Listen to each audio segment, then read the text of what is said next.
Window base પોતાનું આખું version ચાલુ રાખવું અને બજારમાં એન્ડ્રોઈડની આવશ્યકતા ગ્રાહકોની એ સંતોષી શકું નહીં. અને આપણે જાણી શકીએ છીએ કે એન્ડ્રોઈડ વર્ઝનવાળા મોબાઈલ હેન્ડસેટવાળી કંપનીઓ બજારમાં પોતાનો હિસ્સો બહુ જ સ્થાપિત કરી શકી અને આ જે કંપનીઓના મેં નામ લીધા એ પોતાના વેચાણમાં મોટો ઘટાડો જોઈ શકી અને પછી એમણે સંશોધનનો સહારો લઈને પોતાની પેદાશમાં ફેરફાર કરવો પડ્યો. અને આપણે જાણી શકીએ છીએ કે વર્તમાન સમયમાં આ બધી જ કંપનીઓ આપણી સામે એન્ડ્રોઈડ વર્ઝન લઈને આવેલી છે.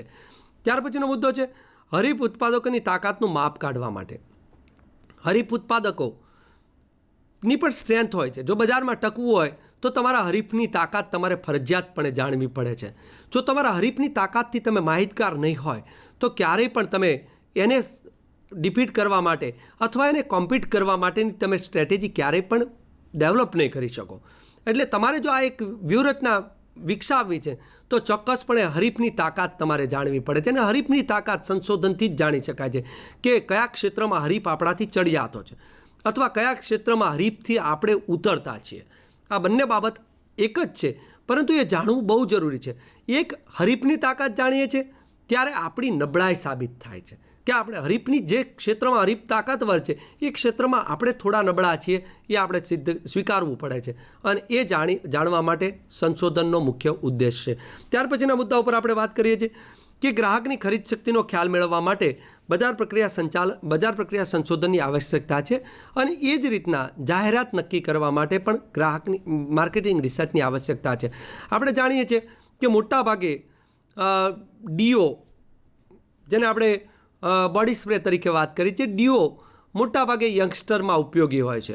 અને આપણે જાણી શકીએ છીએ કે ડીઓની તમે એડવર્ટાઇઝમેન્ટ જોશો તો યંગસ્ટર બેઝ જ તે આપણી પાસે જાહેરાત હોય છે.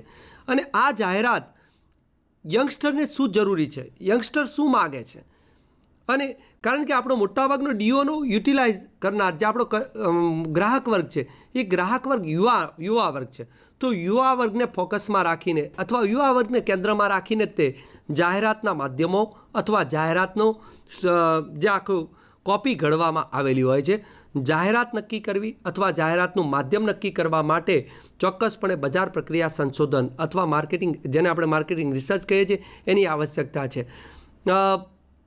તમે જોઈ શકો છો કે વર્તમાન તમામ એડવર્ટાઇઝમેન્ટમાં બજારના લોકો અથવા આપણા ઉપભોક્તા છે, ઉપભોક્તાની જરૂરિયાતને ફોકસમાં કેન્દ્રમાં રાખીને મોટા ભાગે આપણે જાણી શકીએ છીએ કે જાહેરાત યંગ જનરેશનને આકર્ષિત કરવા માટેની તે આપણી પાસે બનેલી છે. પછી જે વ્યવસ્થાતંત્રને આધુનિક બનાવવા માટે અને નિકાસ વધારવા માટે બંને વસ્તુને આપણે મર્જ કરીને વાત કરીએ છીએ કે એકમનું વ્યવસ્થાતંત્ર છે અને જો આધુનિક બનાવવું હશે તો બજાર પ્રક્રિયા સંશોધન જરૂરી છે. એટલે એ વ્યવસ્થાતંત્રને આધુનિક બનાવવાના ઉદ્દેશથી પણ બજાર પ્રક્રિયા સંશોધન કરવામાં એકમ આ કાર્યક્રમ અમલી બનાવે છે. એ જ રીતે નિકાસના ઉદ્દેશથી અથવા નિકાસ વધારવાના ઉદ્દેશથી પણ બજાર પ્રક્રિયા સંશોધનનો કાર્યક્રમ અમલી બને છે. કારણ કે નિકાસ માટે ચોક્કસપણે સ્થાનિક બજારમાં ચાલતી પેદાશ કદાચ વિદેશી બજારમાં ન ચાલતી હોય તો એના માટે સંશોધનની આવશ્યકતા રહે છે. કારણ કે જો વિદેશી બજારમાં તમારે પેદાશ મૂકવી હશે તો વિદેશી ગ્રાહકોની, વિદેશી ઉપભોક્તાની ચોક્કસપણે તમારે જરૂરિયાત જાણવી પડશે. આનું બહુ એક સાદું ઉદાહરણ છે કે આપણે યોગની બદલીમાં યોગા કરીએ છીએ. At that time it is accepted universal. જો આપણે યોગ કહીશું તો એ વસ્તુ કદાચ આપણી પાસે સ્વીકારાતી નથી. કેમ તો કે એવું કહેવામાં આવે છે કે આ દેશી છે. But when yog became yoga, at that time it is accepted everywhere. Similarly ayurved became ayurveda, it is accepted universal. કહેવાની વસ્તુ એ છે કે જ્યારે તમે નિકાસ સંદર્ભે વાત કરો છો ત્યારે તમારે ચોક્કસપણે બજાર પ્રક્રિયા સંશોધનને અમલી બનાવવું હોય છે. એટલે એકમ જ્યારે નિકાસલક્ષી કાર્યક્રમ ઘડવાની વાત કરતો હોય ત્યારે એણે બજાર પ્રક્રિયા સંશોધન ઉપર ધ્યાન કેન્દ્રિત કરવું પડે છે. ત્યાર પછીની છે ગ્રાહકના વલણની નોંધ લેવાનો ઉદ્દેશ અને વેચાણ બજેટ તૈયાર કરવા માટે. ગ્રાહકોનું વલણ સમયાંતરે બદલાતું હોય છે. આપણે બધા જ જાણીએ છીએ કે એક સમય હતો કે એક સમયમાં આપણે બધા જ તે રેડિયો પ્રિફર કરતા હતા.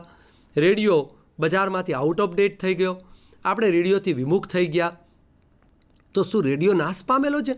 ના, એ રેડિયોનું ફોર્મેટ બદલવાની આવશ્યકતા હતી અને એ ફોર્મેટ બદલવાની આવશ્યકતાને બજાર પ્રક્રિયા સંશોધનના અંતે જે એકમ એ ફોર્મેટ બદલી શકેલું છે, જેને આપણે FM કહીએ છીએ, કે જૂનું પુરાણી રેડિયોની જે પદ્ધતિ હતી એ રેડિયોની પદ્ધતિને મસાલેદાર બનાવવાની પદ્ધતિ ઉપર અમલ કરવામાં આવ્યો, એને લાઈવ બનાવવાનો અમલ કરવામાં આવ્યો.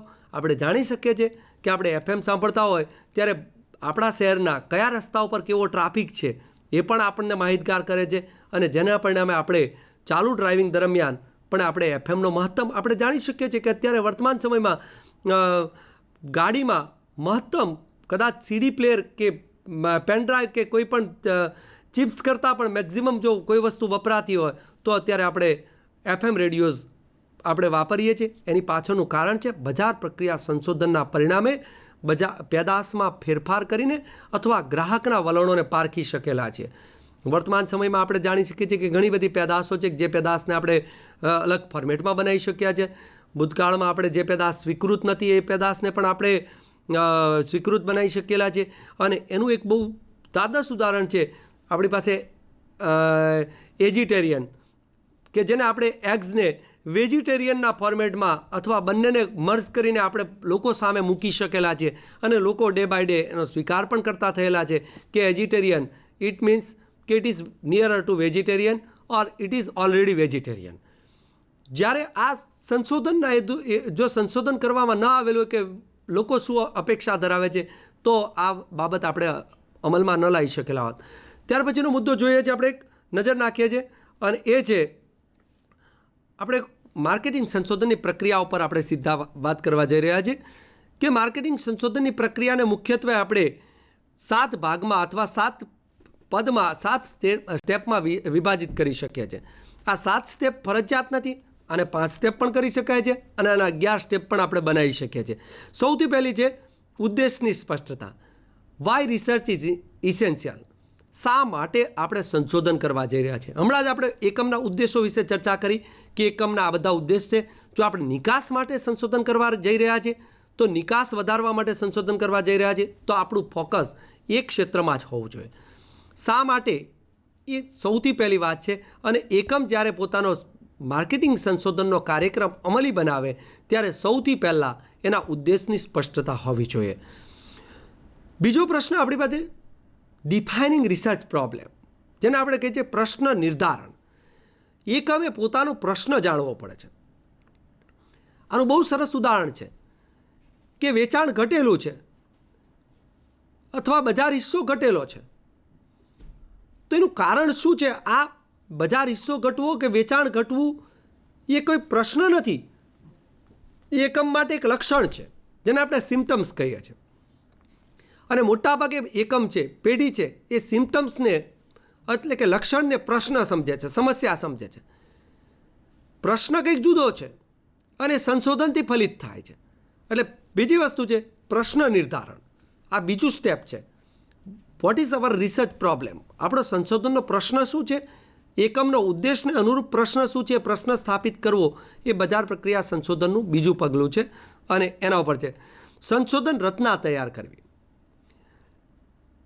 માર્કેટિંગ રિસર્ચ માટેની ચોક્કસ એક રચના, સંશોધન માટેની આખી ડિઝાઇન, જેને આપણે કહીએ છીએ કે માર્કેટિંગ ડિઝાઇન, કે આપણે ક્યાંથી ડેટા લઈશું, પ્રશ્નની શરૂઆત ક્યાંથી થશે, ડેટા ક્યાંથી લઈશું, એને એનાલિસિસ કઈ રીતે કરીશું, કયા ડેટા લઈશું, કેટલા લઈશું, કેવા પ્રકારના ડેટા લઈશું. આ બધી જ બાબતો બહુ જ એક ગંભીર, ગૂઢ અને વિસ્તૃત બાબત છે. સામાન્યતઃ એને 1 કલાકના માધ્યમમાં આવરી લેવી એ મુશ્કેલ બાબત છે. એટલે અત્યારે આપણે એના ઉપર એક બહુ આછેરી ઝલક નાખીને આપણે અહીંયા આપણી જરૂરિયાત મુજબ ટૂંકમાં પૂરું કરીએ છીએ કે સંશોધન રચના કરવી, સંશોધન માટેની ડિઝાઇન તૈયાર કરવી કે આટલું બજેટ છે, આટલા ડેટા, આટલા વિસ્તારમાં કાર્યક્રમ કરીશું, આટલા લોકોને આપણે માહિતી મેળવીશું, એમાં આટલા પ્રકારના આવા લોકો હશે, આ જાતિના આટલા હશે, આ જ્ઞાતિના આટલા હશે, આ વર્ગોના આટલા હશે, આ આવકના આટલા હશે, આ વ્યવસાયવાળા આટલા હશે. આ એક ચોક્કસ ડિઝાઇન નક્કી કરવી કે જેને આપણે સંશોધન કરવા જઈએ છીએ એ પહેલાં કરેલું એક પેપર વર્ક છે, અને એ આપણી પાસે ત્રીજું સ્ટેપ બને છે. ત્યાર પછીનું છે જે આપણે ડિઝાઇન નક્કી કરી છે એ ત્યાંથી એકચ્યુઅલ માહિતી મેળવવી. કારણ કે માહિતી વગર કશું આપણને ફલિત નથી થવાનું. એ માહિતી મેળવવી, એ માહિતીનું વિશ્લેષણ કરવું, કારણ કે માહિતી વિશ્લેષિત નહીં હોય તો એ માહિતીનો કોઈ અર્થ નથી. એક રો ડેટા છે. જો એને વિશ્લેષણ કરવામાં આવશે તો જ એ માહિતી ઉપયોગી છે. મને આવીને કહેવામાં આવે કે તમારા ક્લાસમાં વિદ્યાર્થીઓના માર્ક કેટલા છે, તો એમ કહીશ કે 18, 35, 32, 45, 72, 86. આ માહિતી કોઈ જ કામની નથી. આ માહિતી જ્યારે વર્ગીકૃત કરવામાં આવે છે, વર્ગીકૃત કરીને એનામાંથી કોઈ ચોક્કસ માપો મેળવવામાં આવે છે, ત્યારે જે માહિતી ચોક્કસ કોઈ આપણને માર્ગદર્શન પૂરું પાડે છે. અને ચોક્કસપણે માહિતી મેળવવી, એ માહિતી વર્ગીકૃત કરવી, એટલે કે માહિતીને ચોક્કસપણે વિભાજિત કરવી, ચોક્કસ ક્રાઇટેરિયા મુજબ વિભાજિત કરવી, જેને આપણે વિશ્લેષણ કરવું, અને વિશ્લેષિત માહિતીનું અર્થઘટન કરવું. હું તમને એમ કહું કે ચલો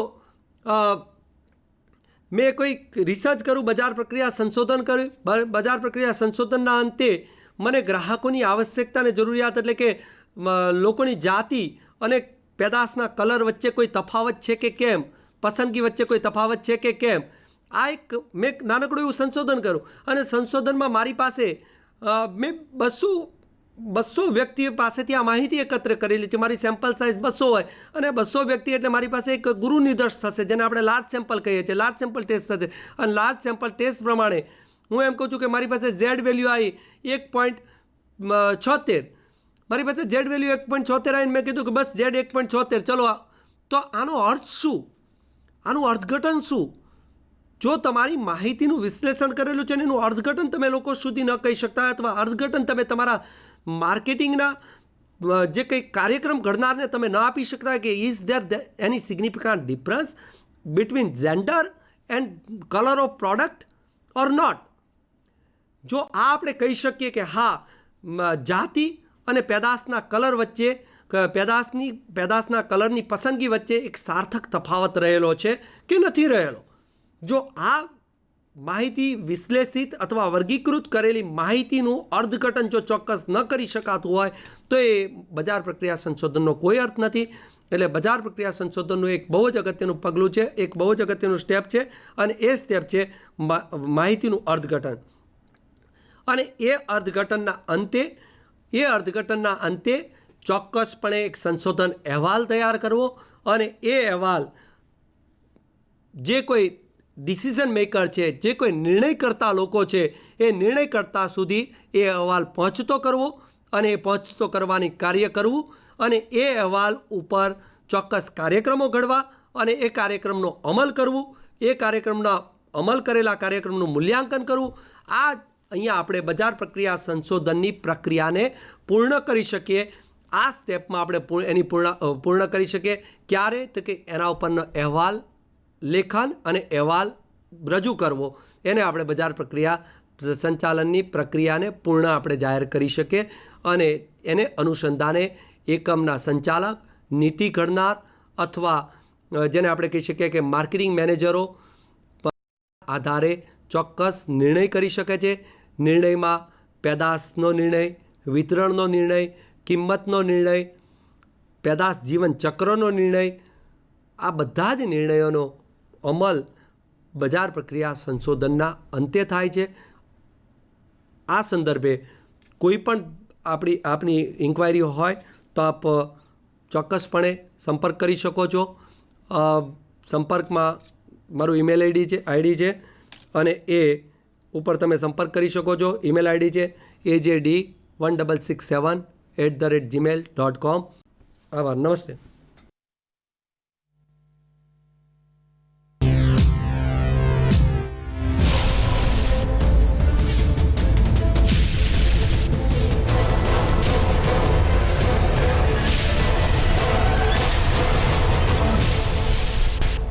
સંધાન ઓલ ગુજરાત ઇન્ટિગ્રેટેડ ક્લાસરૂમ. સેટેલાઇટના માધ્યમથી જોડતી કડી એટલે સંધાન.